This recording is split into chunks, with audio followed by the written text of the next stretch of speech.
everyone, welcome to my channel. I am Sonika Agrawal, the mom of two and the mommy content creator. स्वागत है आप सभी का मेरे पॉडकास्ट में which is going to be on a very important topic as well as the blissful topic, parenthood. I am very sure as soon as the couples conceive, there are the bunch of questions which arises in their mind. Like when I delivered Sanvi 7 years ago, I remember back then there were the lot of questions which arises in my mind too. Like कौन सा gynaecologist choose करना चाहिए, paediatrician को select करने से पहले कौन कौन से हमें वो मेजर है जो हमें देखने चाहिए, बेबी को कैसे केयर करेंगे, कैसे उसका फीड का पता चलेगा पेट भर रहा है नहीं भर रहा है, उसकी हेल्दियर ग्रोथ के लिए कौन कौन से स्टेप्स लेने होंगे। तो वो सारे क्वेश्चंस को आज मैं लेकर आई हूँ क्योंकि मेरे साथ है बहुत ही renowned paediatrician and neonatologist doctor Mohammad Kashif Siddiqui from Prayagraj. Episode में लास्ट तक बने रहिएगा क्योंकि जो क्वेश्चंस मेरे मन में अराइज हुए थे उन सारे क्वेश्चंस को मैंने आज यहाँ पे लिया है और डॉक्टर अपनी इंफॉर्मेशन और बहुत ही वैल्यूएबल इंसाइट्स उस सारे क्वेश्चंस पे देंगे। आपके पर्टिकुलरली कोई क्वेश्चंस हैं तो उन्हें कमेंट सेक्शन में मेंशन करिएगा ताकि हम आगे के एपिसोड उन्हीं के अकॉर्डिंग प्लान करेंगे। और मेरा ये बहुत ही being a mom and the being the content creator, मेरा ये मानना है कि मैं ज्यादा से ज्यादा लोगों की हेल्प कर सकूं अपने कंटेंट के थ्रू। और ये बहुत ही सौभाग्य की बात है कि मेरे साथ बहुत इंफॉर्मेशन रखते हुए डॉक्टर काशिफ हैं जो कि सारे क्वेश्चंस का आंसर करेंगे। Welcome doctor Kashif. तो डॉक्टर, जो फर्स्ट क्वेश्चन आज मैं लेने जा रही हूँ वो ये है कि as soon as the pregnancy वो जो गुड न्यूज आती है और जैसे ही कॉन्सेप्शन पता चलता है कि हाँ कॉन्सेप्शन हुआ है, तो जो फर्स्ट क्वेश्चन आता है वो ये आता है कि गायनेकोलॉजिस्ट कौन सा लेना चाहिए। सेकेंडरी क्वेश्चन ये लगता है कि पीडियाट्रिशियन कैसे चूज करेंगे। तो ये दोनों ही डॉक्टर चूज करने से पहले वो कौन कौन से ऐसे पॉइंट्स हैं, कौन कौन सी ऐसी चीजें हैं जो हमें माइंड में रखनी चाहिए ताकि वो ट्रस्ट बिल्डअप हो पाए, वो चीजें स्मूथ चले, पूरी प्रेगनेंसी स्मूथ चले। तो प्लीज उन पॉइंट्स को बताइए। जी सोनिका, अच्छा आपने क्वेश्चन पूछा है कि जब पहली बार माँ कंसीव करती है तो बेसिक कंसर्न होता है कि इस प्रोसेस से वो फर्स्ट टाइम गुजरी है तो किस चीज़ों का ध्यान रखना चाहिए। यूजली कंसीव करने के बाद एक नया प्रोसेस लाइफ में स्टार्ट होता है और सबसे इम्पोर्टेंट उसमें यह है कि आप अपने गायनेकोलॉजिस्ट को कैसे चूज कर रहे हैं, क्योंकि पूरी सारी चीज़ें आपकी निर्भर करती हैं कि आपने डिसीजन कैसे लिया। तो मेनली आप गायनेकोलॉजिस्ट को चूज करने से पहले आप ट्रिपल ए का ध्यान रखना है आपको। उस चीज को आप बोलते हैं एसेसिबिलिटी, अकाउंटेबिलिटी और अवेलेबिलिटी। सबसे इम्पोर्टेंट चीज है कि आपका एसेबिलिटी कैसी है, कि वो गायनेकोलॉजिस्ट या वो हॉस्पिटल आपके घर से कितना ही नियर बाय है। क्योंकि जब कंसीव करने के बाद 9 मंथ्स में पेन स्टार्ट होता है तो आपके पास बहुत टाइम नहीं होता है कि आप उसको रीच आउट कर सको अगर ये बहुत ज्यादा डिस्टेंस पे है या आप एसेस नहीं कर सकती हैं। इसलिए कोई भी गायनेकोलॉजिस्ट चूज करने से पहले सबसे पहले आपको डिस्टेंस का ध्यान रखना है। दूसरा चीज है कि जब भी आप कोई गायनेकोलॉजिस्ट को चूज करते हैं तो सबसे इंपॉर्टेंट चीज है कि ट्रस्ट। अगर आपने 9 मंथ किसी गायनेकोलॉजिस्ट को दिखाया है और इमिडिएटली आप अपना एक्शन चेंज करके ओपिनियन दूसरा लेना चाहती हैं तो आपका जो पूरा पूरा प्रोसेस है वो कोई भी गायनेकोलॉजिस्ट बहुत अच्छे से जानती है जो आपको 9 मंथ्स देख रही है। At the end of the day अगर आप उस गायनेकोलॉजिस्ट को चेंज करती हैं तो उस प्रोसेस में कहीं ना कहीं एक फ्रीक आ जाता है। इसलिए इसलिए गायनेकोलॉजिस्ट चूज करना आपके लिए बहुत जरूरी और प्राइमरी चीज है। तीसरी चीज जो मैंने बोली, अकाउंटेबिलिटी। जो भी गायनेकोलॉजिस्ट चूज कर रहे हैं ट्रस्ट होना चाहिए और वो अकाउंटेबल होना चाहिए अपने डिसीजन के लिए, कि आपका जो डिसीजन है और जो गायनेकोलॉजिकल का डिसीजन हो वो दोनों अकाउंटेबल हो। तो ये तीनों चीजों आपको ध्यान रखना है। प्राइमरी चीज है कि आपको ये देखना है कि कोई भी गायनेकोलॉजिस्ट आपकी है वो क्वालिफाइड होनी चाहिए। अगर क्वालिफिकेशन नहीं है तो मोस्टली कभी कभी ऐसा होता है कि क्वालिफिकेशन ना होने के बाद भी ये कॉमन प्रोसेस है कि डिलीवरी एक नेचुरल प्रोसेस है और डिलीवरी दाई भी करा सकती है, होममेड डिलीवरी भी हो सकती है और 99% कोई प्रॉब्लम्स इश्यूज नहीं होते हैं। मगर जब भी इश्यू होता है तो बच्चे को एक ऐसे चीज से गुजरना पड़ता है जिसको वो बचाया जा सकता है। इसलिए आपको कभी भी अपने गायनेकोलॉजिस्ट को चूज करना है तो आपको देखना है कि गायनेकोलॉजिस्ट इनफ क्वालिफाइड है कि नहीं। बहुत ही अच्छी बात डॉक्टर ने बताई है हम लोगों को कि हमें ट्रिपल ए का ध्यान रखना है। पहला, डॉक्टर एक्सेसिबल होना चाहिए। दूसरा, अकाउंटेबिलिटी उनकी बहुत अच्छी होनी चाहिए। ट्रस्ट बिल्डअप हमारा डॉक्टर पे बहुत अच्छा होना चाहिए। एंड मोमेंट पे डॉक्टर चेंज ना करें, कोशिश करें कि एंड मोमेंट पे डॉक्टर ना चेंज करना पड़े, क्योंकि हमें through out the pregnancy doctor को हमारी हिस्ट्री पता होती है। तो नेक्स्ट क्वेश्चन डॉक्टर बिल्कुल। जो हमारा है वो ये है कि लोगों के मन में ये बहुत ज्यादा मिथ है कि C section doctor money making के लिए करते हैं। तो क्या वाकई ऐसा सच है, मनी मेकिंग के लिए करते हैं, या फिर कुछ ऐसी जरूरत, वाकई कुछ कॉम्प्लिकेशंस आती हैं तब डॉक्टर डिसीजन लेते हैं, या क्या होता है एक्चुअल? यूजुअली देखिए, जैसे ही हम लोग इवॉल्व हो रहे हैं वैसे ही हर प्रेगनेंसी के हाई रिस्क फैक्टर्स को जान लिया जाता है। पहले वो हाई रिस्क प्रेगनेंसी नहीं जानी जाती थी, और यूजुअली मोर्टेलिटी रेट ज़्यादा था क्योंकि हमें हाई रिस्क प्रेगनेंसी नहीं पता लगती थी।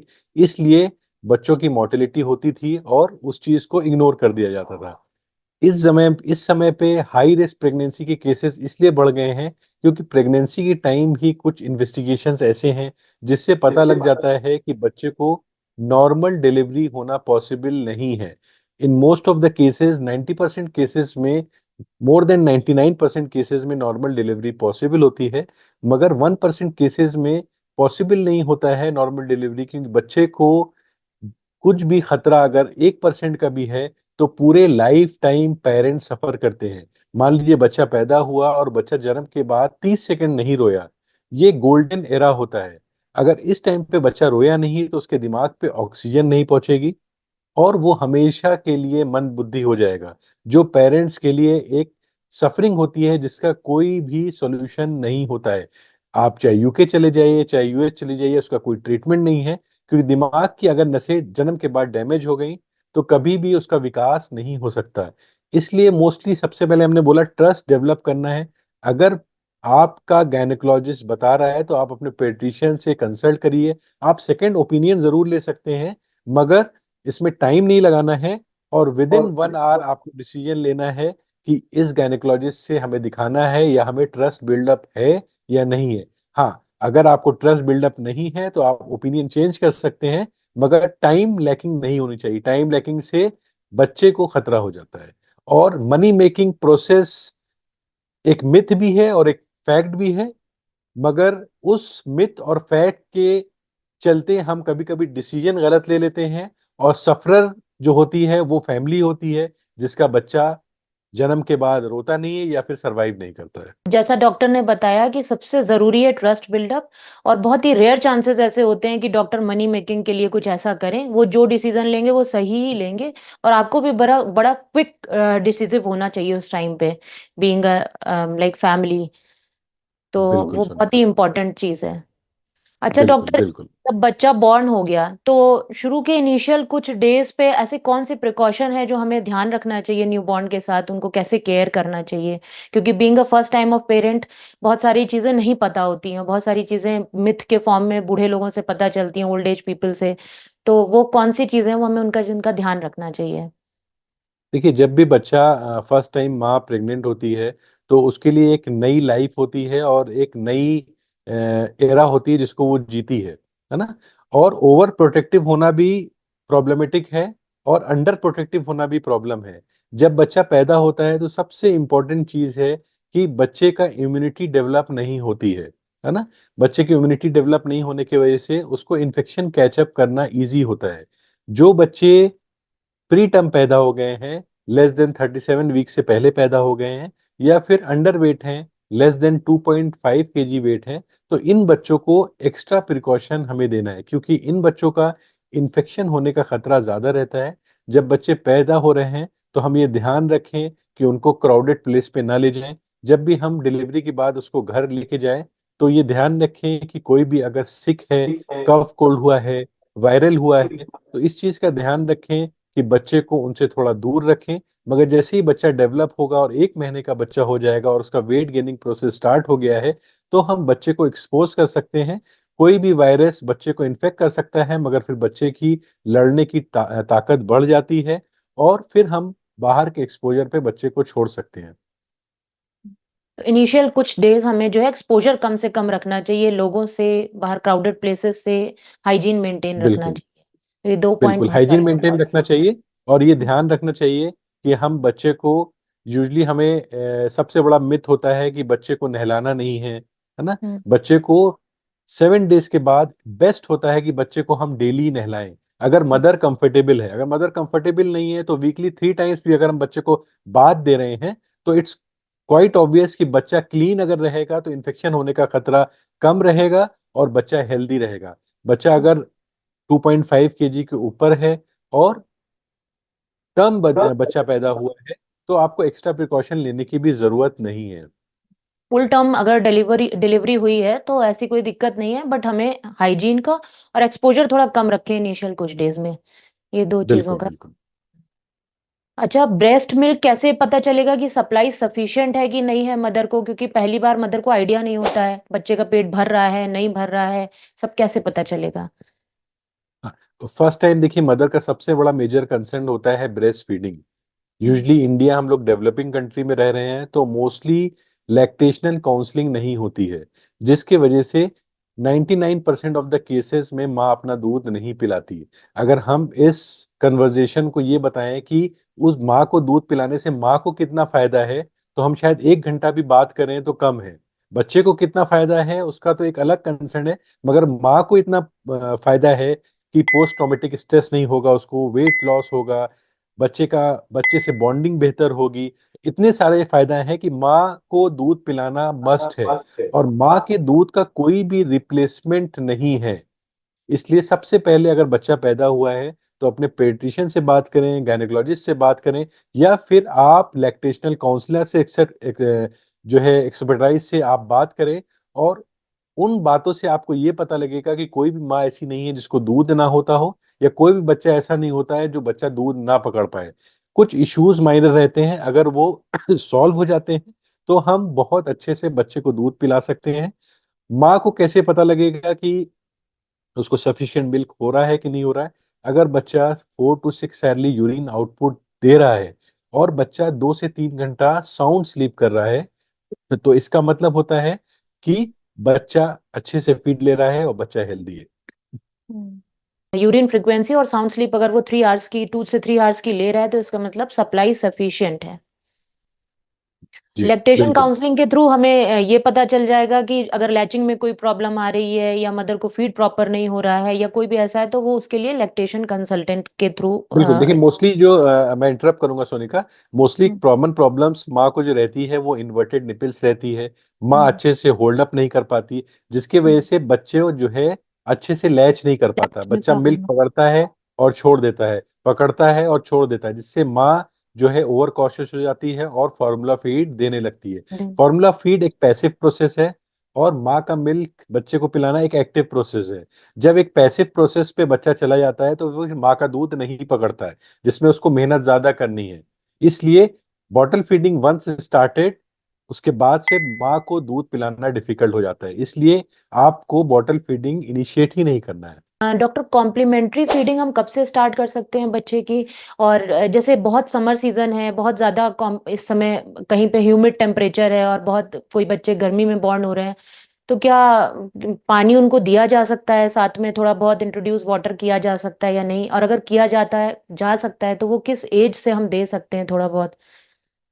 यूजली 6 मंथ से पहले बच्चे को मिल्क के अलावा कोई भी चीज नहीं देनी है, क्योंकि मिल्क में 90% जो है कंटेंट वाटर होता है, और उससे बच्चे की सेटाइटी जो है पूरी हो जाती है वाटर की, चाहे कितना भी हॉट एंड ह्यूमिड कंडीशन हो। क्योंकि अगर हमने बच्चे को पानी दिया तो बच्चे का स्टमक का वॉल्यूम बहुत छोटा होता है, जिसके वजह से अगर हमने उसको पानी दिया तो न्यूट्रिएंट डिफिशियंसी हो जाएगी और बच्चा एनीमिक हो जाएगा, फेलियर टू थ्राइव हो जाएगा, उसकी ग्रोथ रिटार्डेड हो जाएगी और बच्चे को इनफ न्यूट्रिशन नहीं मिलेगा। 6 मंथ के बाद कॉम्प्लीमेंट्री फीडिंग स्टार्ट कर सकते हैं, और कॉम्प्लीमेंट्री फीडिंग स्टार्ट करने के बाद आप बच्चे को पानी दे सकते हैं। बच्चे को कॉम्प्लीमेंट्री फीडिंग आपको स्टार्ट करना है जब बच्चा, एक रिफ्लेक्स होता है कि बच्चा माउथिंग करने लगता है, बच्चा हर चीज मुंह में रख लेना लगता है। ये एक माइलस्टोन होता है कि बच्चे को अब ऊपर की चीज हम खिला सकते हैं। मोस्टली ये 6 मंथ पे डेवलप हो जाता है। बच्चा इंटरेस्ट शो करने लगता है फूड की तरफ और कुछ ऐसे थम सकिंग और चीज़ों की तरफ अट्रैक्ट होगा, तो उससे हमें आइडिया लगेगा कि हाँ, अब इसे हमें कॉम्प्लीमेंट्री फीडिंग स्टार्ट करनी चाहिए। बिल्कुल सोनिका। इम्यूनाइजेशन का बहुत ज़्यादा इम्पोर्टेंस है। तो क्या, लेकिन अभी भी हम लोग देखते हैं आउटस्कर्ट्स में, विलेज एरिया में people are not very concern कि हमें इम्यूनाइजेशन करना चाहिए कि नहीं, वो कहाँ तक कितना इम्पोर्टेंट है और कितना इसेंशियल है इम्यूनाइजेशन? मोस्टली जो इम्यूनाइजेशन उन डिजीज का बनता है, उन बीमारियों का बनता है जिसमें मॉर्टेलिटी बहुत ज़्यादा है, और या फिर डॉक्टर के लिए उसमें करने को बहुत कम है, या फिर उस चीज़ से जो बच्चे हैं वो बहुत ज़्यादा सफ़र कर रहे हैं। इम्यूनिटी डेवलप एक पैसिव प्रोसेस है, और इस इम्यूनाइजेशन जो है एक एक्टिव प्रोसेस है। अगर हम इम्यूनाइजेशन करते हैं, जो भी खतरनाक बीमारी है, जैसे डिप्थेरिया है, एक समय में डिप्थेरिया एक ऐसी बीमारी थी जिसमें एक ग्रुप ऑफ चिल्ड्रंस बच्चे मर जाते थे और डॉक्टर कुछ नहीं कर पाते थे। क्यों? क्योंकि उस बीमारी का इलाज संभव नहीं था, या संभव था तो बहुत मुश्किल था। इम्यूनाइजेशन से हम बहुत सारी बीमारियों को दूर कर सकते हैं, और हाई रिस्क जोन में हम उन वैक्सीनेशन को करवाने से बच्चे की जान को बचा सकते हैं।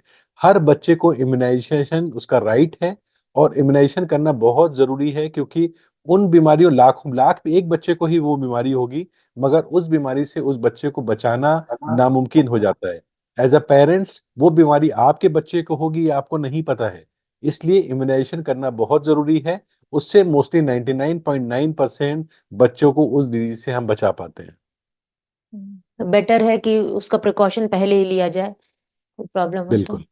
अच्छा, पेरेंट्स के अंदर बहुत ज्यादा फोबिया होता है, फर्स्ट टाइम पेरेंट होते हैं तो उनको ये रहता है कि यार इम्यूनाइजेशन कराएंगे, बच्चे को पेन होगा, बहुत दर्द होगा, तो वो उस फोबिया के चक्कर में नहीं कराते हैं। लेकिन मैं देखती हूँ आप जब भी वैक्सीनेशन करते हैं बच्चे रोते नहीं है, उनको दर्द नहीं होता, तो वो आप कैसे करते बिल्कुल।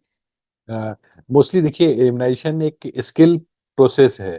मोस्टली जब भी आप इंजेक्शन लगाते हैं, अगर आपने सही पॉइंट में नहीं लगाया जहां पर नर्व्स निकली हुई हैं, तो नर्व इंजरी होने का खतरा हो जाता है, जिसकी वजह से बहुत पेन होता है, बच्चे को फीवर आने का भी खतरा रहता है। आजकल यूजली यूके और यूएस में कुछ प्रिसाइज नीडल्स बनती हैं जिनका पेनिट्रेशन बहुत ही अच्छा होता है, जिसकी वजह से पेन होता है। अगर पेडिशन स्किलफुल है तो उससे बहुत लीस्ट पेन होता है, और बच्चे को ना फीवर आता है, और बच्चा हंसी खुशी वैक्सीनेशन लगवाता है, और मदर्स भी खुश रहती हैं। इसलिए वैक्सीनेशन कराने से पहले ये ध्यान रखें कि क्वालिफाइड आदमी से लगवाएं, और क्वालिफिकेशन के साथ साथ जो पेडिट्रिशियन है उस वैक्सीनेशन में स्किल्ड हो, कि बच्चे को लीस्ट पेन हो, वो ऐसे सिरिंज या निडल्स यूज कर रहा है जो कि बहुत ज्यादा पेनिट्रेशन उसका बहुत ही बेस्ट है, और जो हम ट्रांसपोर्ट कराते हैं यूजली बाहर कंट्रीज से, जो कि वहाँ यूज होती हैं, मगर इंडिया में भी कुछ पेडिट्रिशियंस यूज कर रहे हैं, और उसका पेरेंट्स के बहुत अच्छा रिजल्ट है। Thank you doctor. आज का सेशन बहुत ही अच्छा रहा और आपने हमें काफी सारे वेरियस इंफॉर्मेशंस दी, अपने वैल्यूएबल इंसाइट्स दिए। तो पेरेंट्स जो फर्स्ट टाइम पेरेंट बन रहे हैं उनके लिए ये बहुत ही इजी होगा इन क्वेश्चंस के थ्रू जाना, और डॉक्टर से इंफॉर्मेशन मिलने का। हमें बहुत बहुत थैंक यू डॉक्टर।